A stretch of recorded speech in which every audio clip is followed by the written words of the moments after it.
Previously on Family Guy. This week we have 4 questions, and the latter 2 will be answered in shorts. So those would be coming out throughout the rest of the week. All right, and then just to kind of preview the shorts, so make sure to stay subscribed. We're going to have a question from Potty who asks, after 130 episodes of Surveillance Report, what are the main takeaways for you and what lessons did you learn? Nate and I will probably do individual responses to that, so we'll have 2 answers for Potty. And then Caption 8169 asked about security for like banks and brokerage accounts, and we will probably get back to that in just 1 short. So we'll probably have 3 shorts this upcoming week before we come back next week for the next Surveillance Report 131.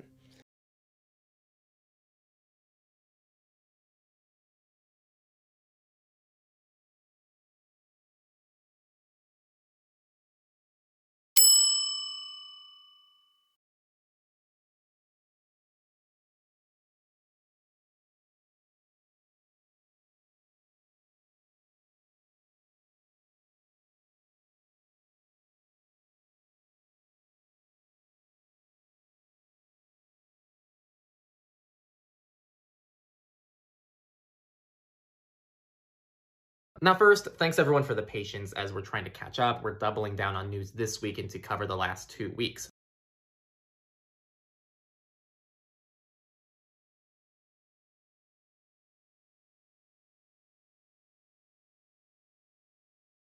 Hey everybody, just to set the stage, this video was recorded last year in Portugal and was recorded in person, so please keep that context in mind on the timing of certain things we talk about. Yubico sent us a couple YubiKey review units that I used for over 8 months. Sorry, Yubico. We published that YubiKey 2FA review. Dude, the story behind that's so funny because, well, it's not funny, but Yubico reached out in like October 2021 or something like that. And they're like, hey, do you guys want to like review some stuff for us? And I'm like, yeah, of course. Like I've wanted to for a while. So they sent us some review units and it kind of like continually ended up on the back burner, like a lot of the things we do. And before I knew it, we did record that video in summer of last year, but we only published it recently because we recorded like 10 videos all at once and we're still rolling those out, which is why we have so many videos just scattered through a production right now. They're like, oh, this was recorded in 2022, not 2023. But yeah, they canceled our affiliate. There was supposed to be an affiliate link on that video for like YubiKeys, and really? they canceled our affiliate plan because it's like a year and a half later. And I'm like, yeah, I don't blame you guys. So we just push out the video anyway because it's like it's not worth it. Like I don't want to like pick a battle over this. Like we kind of screwed up, and like it's fine. Like if people are gonna buy them anyway, it's fine. It doesn't change our review. So I just thought that was a funny story. That's funny. Yeah, I never heard back from them either. Huh. I reached out and I'm like, hey, we have a review ready to go. And they're like, crickets. Maybe you'll maybe you'll hear from them now.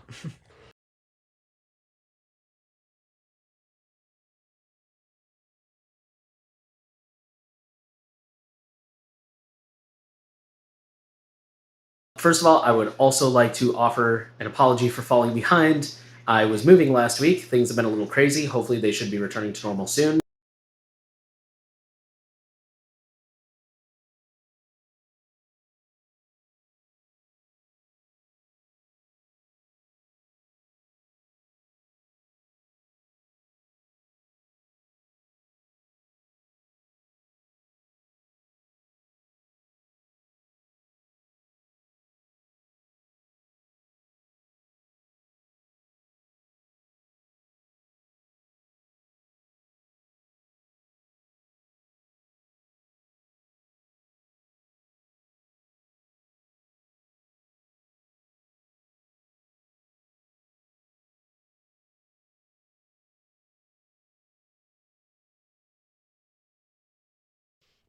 Is logging in for paid apps with Aurora a better option than with Sandbox Store?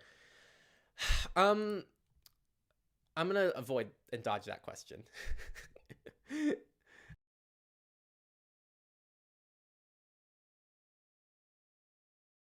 Yeah, and referring to the gatekeepers, I don't know how you can acknowledge these 2 things. How can you acknowledge that TikTok is privacy invasive, addictive, designed to keep you on the platform, designed to really like abuse human biology to keep people on the platform as long as possible, and then you also tell people because of that you're stupid for using it, you idiot, get off the platform, why do you use TikTok?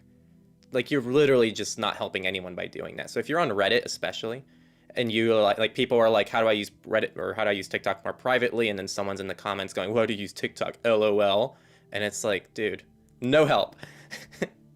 Yeah, they're probably the same kind of people who like blame drug addicts, like, oh, just stop taking drugs. Like, that's so easy. Yeah, you idiot. I will say, to their defense, like, there is a fine line. Like, obviously, when somebody's like, how do I use TikTok more privately? I don't think there's anything wrong with acknowledging, well, to be fair, you can't use it totally privately, but here are some things you can do to mitigate it a little bit. Right. It also just, I feel like it creates such an unwelcoming environment. You know, if you're sitting out there, like, why would I go to a place where as soon as I get there, everybody's just going to be like, oh, you used to do that thing? You're a freaking idiot. You're a moron. Why would I feel welcome there? Reddit privacy communities.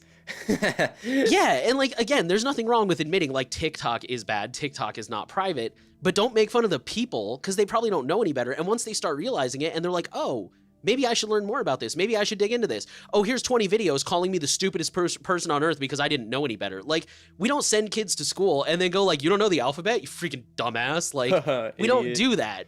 Yeah, it does not create a welcoming environment for people who are like researching this stuff and trying to get out of there.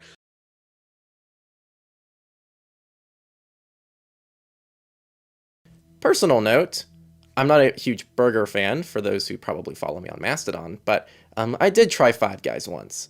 It was extremely overrated. That's all I'm going to say there. And expensive. It was so expensive.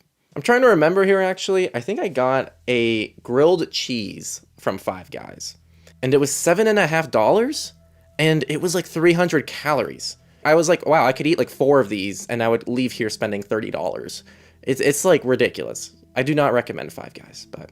I mean, I think they're okay, but I agree with you. Like, a lot of people are just like, oh my God, they're like the best burger joint ever. And I'm like, they're okay. Like, I'll go there. I don't mind them, but they're certainly not at the top of my list. That's what I heard. So I wasn't eating meat then, but the person I was with, they did, and they ate it, and they said it was okay, but we looked at the price and the amount of calories, and we were like, this is one of the worst values that you could ever get, even from like a fast food burger place. So like the value proposition is like ridiculous for Five Guys. I mean, let me go on their website. Like you would think they're using that money to have like better cybersecurity, right? The new Surveillance Report podcast where we review fast food places and which one is the best bang for your buck and which one hasn't had a data breach yet. Okay. You know what my problem? So the 2 things that I keep on my keychain with me everywhere I go is the Yuba key and the Swiss Army knife. And it's like the lightest, smallest Swiss Army knife, but it still has a blade. And I always forget to take off the Swiss Army knife when I go to events like concerts and things like that. So every time I get in the security line, I'm like, ah, shit, I have my damn Swiss Army knife on me. But I've snuck into like 2 or 3 events now because normally they have you like just keep your wallet and phone together. And I just hide it under the phone. They don't look. And so like I've actually snuck into a few events now with that knife, but I have to keep remembering to like take it off. And the last event I went to, I was able to remember and I left it at home. But it's not, my luck's not going to last forever. They're going to take my Swiss Army knife someday. Dude, on the topic of that, I years ago I bought like a Gerber suspension. It's like a $30 multi-tool from Target. Like literally in like 2016 I bought it and it just broke on me last month. So I went ahead and got a Leatherman Wave, which is great, but it's like way heavier. But it's also like I've been using the Gerber for so long that I've forgotten what a good sharp knife is like.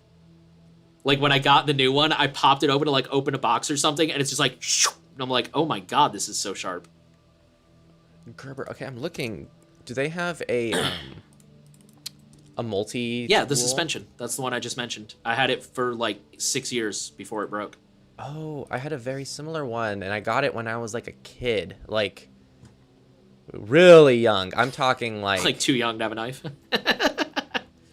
Well, it's good. Like it's good because it allowed me to like work with, like I finally got to like work with the tool, and like it was my first experience working with like a knife and like how to use it safely. I was probably like 8 or 9 when I got it. I mean, that's fair. I didn't have my first. I still have it in my drawer, and like it still works. The knife's a little rusted now, but like yeah, those things last forever. Yeah, dude, it lasted me like 6 years before it finally broke, and I abused the crap out of my multi-tools. So